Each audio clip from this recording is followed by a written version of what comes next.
تشریف لے گئے، حضرت سیدنا صہیب رومی رضی اللہ عنہ کے دل میں خیال آیا یہاں مکہ میں رہنے کا کوئی فائدہ نہیں، جب جناب رسول کریم علیہ السلام مدینہ میں ہیں تو میرا مکے میں رہنے کا کوئی فائدہ نہیں۔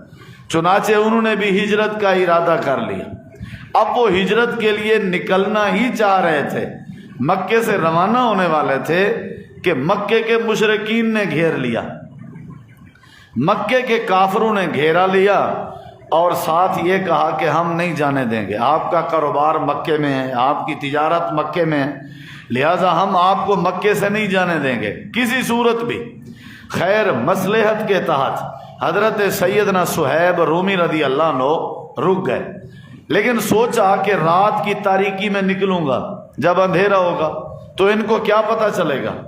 وہ جو تھے وہ گھات میں تھے اور اس انتظار میں تھے کہ ہو سکتا ہے وہ رات کو نکلیں، تو حضرت صہیب رضی اللہ عنہ رات کو نکل رہے تھے، انہوں نے پھر گھیرا کیا کہ ہم نہیں نکلنے دیں گے آپ کو۔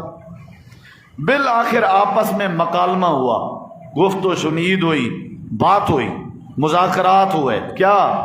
حضرت سیدنا صہیب رضی اللہ عنہ فرمانے لگے کیا چاہتے ہو بھائی، تم کیسے راضی ہوو گے تم؟ میں نے تو ہر صورت مدینہ جانا ہے۔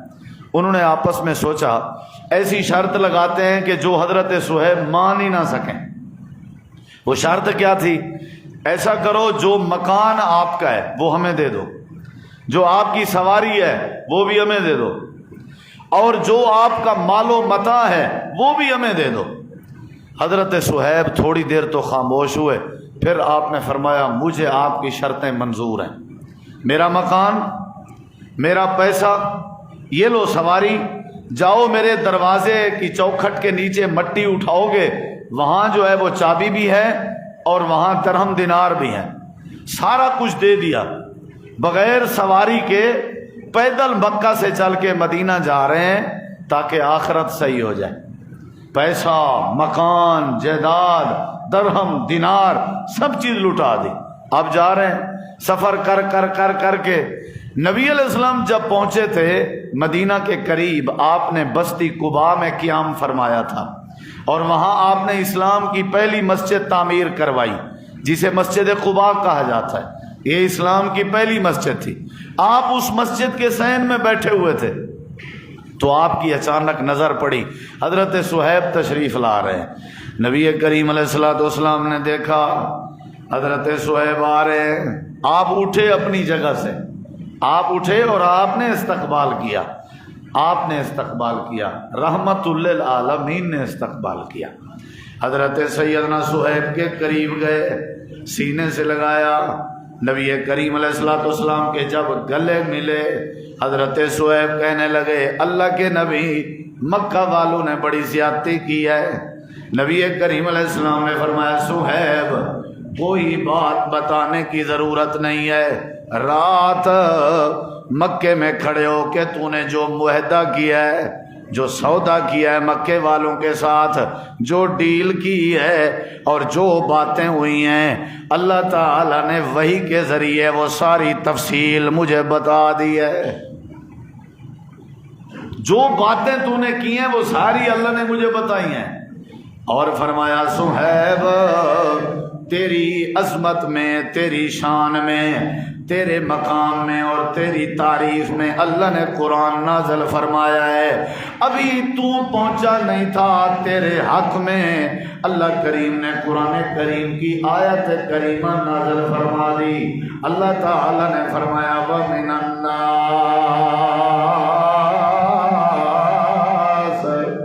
مَن يَشْرِي نَفْسَهُ ابْتِغَاءَ مَرْضَاتِ اللَّهِ وَاللَّهُ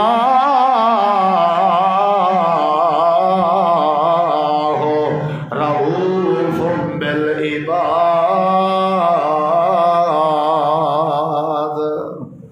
دنیا پہ آخرت کو ترجیح دینا یہ صحابہ کرام کا معمول تھا۔ ایک اور بات اللہ نے قرآن میں کہا ایسے لوگ بھی ہیں جنہوں نے اپنے آپ کو بیچا، اپنا مال دے کے میں اپنے آپ کو خریدا، میں یشری نفسہ، اپنے آپ کو خریدا اپنا مال دے کے، یعنی اپنا مکان دیا، اپنا مال دیا، بھئی مجھے جو ہے نا وہ میرے حوالے کر دو تاکہ میں اپنی آخرت سنبھال سکوں۔ دنیا کو ترجیح نہیں دیتے تھے وہ۔ آج ہم دنیا کی وجہ سے ہم نے نمازیں ضائع کر دی۔ ایک اور بات صحیح البخاری میں آتا ہے، بس آخری بات ہے، میں بات ختم کر دوں گا، 10-15 منٹ کی بات کرنی تھی میں نے، اور ساری بات کا خلاصہ یہ ہے کہ میرے معزز سامعین، آخرت کو ترجیح دیجئے، آخرت کو ترجیح دیجئے۔ نبی کریم علیہ السلام کی حدیث ہے صحیح البخاری میں، انصار صحابہ تشریف لائے، انہوں نے ارادہ کیا ہوا تھا اللہ کے نبی کے پاس جاتے ہیں، اللہ تعالیٰ نے ہمیں زمینیں دی ہیں، زمینیں جو ہیں وہ نیچے ہیں اور پانی کے چشمے جو ہیں وہ اوپر ہیں، اللہ کے نبی کے پاس جاتے ہیں اور جا کر کے درخواست کرتے ہیں اللہ تعالیٰ سے دعا کریں اللہ ہمیں زمینوں کے ساتھ ساتھ پانی کے چشمے عطا کر دے۔ فیصلہ ہوا، رائے ہوئی، چل پڑے۔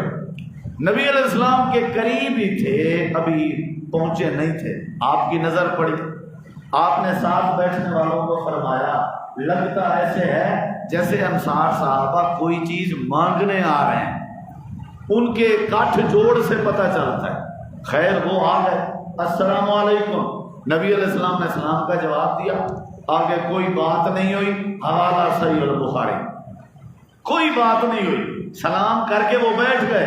اب آگے سنیے، نبی کریم علیہ السلام نے فرمایا میرے انصار، جو ارادہ کر کے آئے ہو، جو تمنا کر کے آئے ہو، مجھے نہیں پتا تمہاری تمنا کیا ہے، مجھے نہیں پتا تمہاری آرزو کیا ہے، مجھے نہیں پتا تمہارا ارادہ کیا ہے، جو ارادہ کر کے آئے ہو وہ ارادہ ظاہر کرنا تمہاری ذمہ داری ہے، اللہ تعالیٰ سے تمہارا ارادہ پورا کروا دینا میری ذمہ داری ہے۔ مانگو، کیا مانگنا چاہتے ہو؟ اب نبی پاک کو پتہ بھی نہیں کہ کیا یہ ارادہ لے کے آئے، کتنی بڑی آفر تھی، مانگو جو مانگنا چاہتے ہو۔ اب جب آپ نے اتنی بڑی آفر دی، اتنا بڑا پیکج دیا، ایک صحابی کہنے لگا اللہ کے نبی ہمیں مہلت دیجیے، ہم آپس میں مشورہ کر لیں۔ حالانکہ ان کے آنے سے پتہ چل رہا تھا کہ وہ مشورہ کر کے آئے، ان کے کاٹ سے پتہ چل رہا تھا وہ مشورہ فائنل کر کے ہیں۔ اللہ کے نبی اجازت دیجیے۔ صحابہ کہنے لگے مشورہ تو ہوا ہے نا، پانی کے چشمے چاہیے تھے، پھر کیا؟ فرمایا آپ کو نہیں پتا، سائڈ پہ ہو گئے۔ ہاں بھائی کیا مانگنا چاہیے؟ ایک صحابی نے کہا پانی کے چشمے مانگنے آئے تھے، بس وقت ضائع نہ کرو، درخواست پیش کر دو، اللہ کے نبی دعا کریں گے، اللہ تعالیٰ پانی کے چشمے عطا کر دے گا۔ دوسرے نے کہا نہیں، اتنی بڑی آفر ملی ہوئی ہے، اتنا بڑا پیک